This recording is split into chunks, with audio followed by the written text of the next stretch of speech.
Madam 2002 এর নাম আছে না এই ভোটের লিস্টে? এই দিদিমা আপনি সামনে এসে দাঁড়ান তো, জান গিয়ে লামিয়ে দাঁড়ান। একটা চাউরি গাল না করে দিন যদি না বয়স হলো। দেখুন তো ম্যাডাম আমার নাম আছে কি নাই? নাম কি আপনার? জানি না। এই আপনি কি বলছেন? আপনার নাম আপনি জানেন না? এই আপনি কি মূর্খ?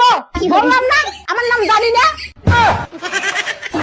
আপনি তো আজব মহিলা, আপনার নামটা না বললে আমি লিস্টে কিভাবে বের করব? আরো বলেন জানি না। এই আপনি কি কম বুঝেন? আমার নামই জানি না বর্মন। আপনার নামই জানি না বর্মন? হুম কি আজব নাম রে ভাই, বাপ জন্ম শুনিনি।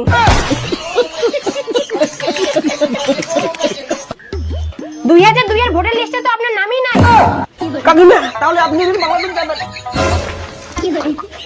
তোর বাপের জন্ম দিয়েছে তুই বাংলাদেশ যাবার খাস তোর টুটি ছেড়ে দি। এই আপনি ওকে ছাড়ুন। এই যে শুনুন, আপনার নাম 2002 এর লিস্টে না থাকলেও চলবে, আপনার স্বামীর নাম থাকলেও চলবে। আপনার স্বামীর নামটা বলুন। তোর বেলা কত টুটিটা চিবি ধরো। ভাতারের নাম গরম করলে আর দিয়ে বলছো। আরে না বললে আমি কিভাবে দেখবো? লেখা আছে সব দিয়ে দেখ। 2002 এর লিস্টে আপনার স্বামীর নাম আছে। দেখা কি বার হল তোর বেশি যাবার দাবার আর দূর করবি। कौन है ये लोग? कहाँ से आते हैं ये? এই যে ফর্ম ভালো করে ফিল আপ করে নিয়ে আসুন। ভালো করে শুনুন, কোনো যদি ভুল না হয়, একটাই ফর্ম, ভুল করলে কিন্তু আর জমা নেওয়া হবে না। তাহলে ম্যাডাম আপনি ফিল আপ করে যান।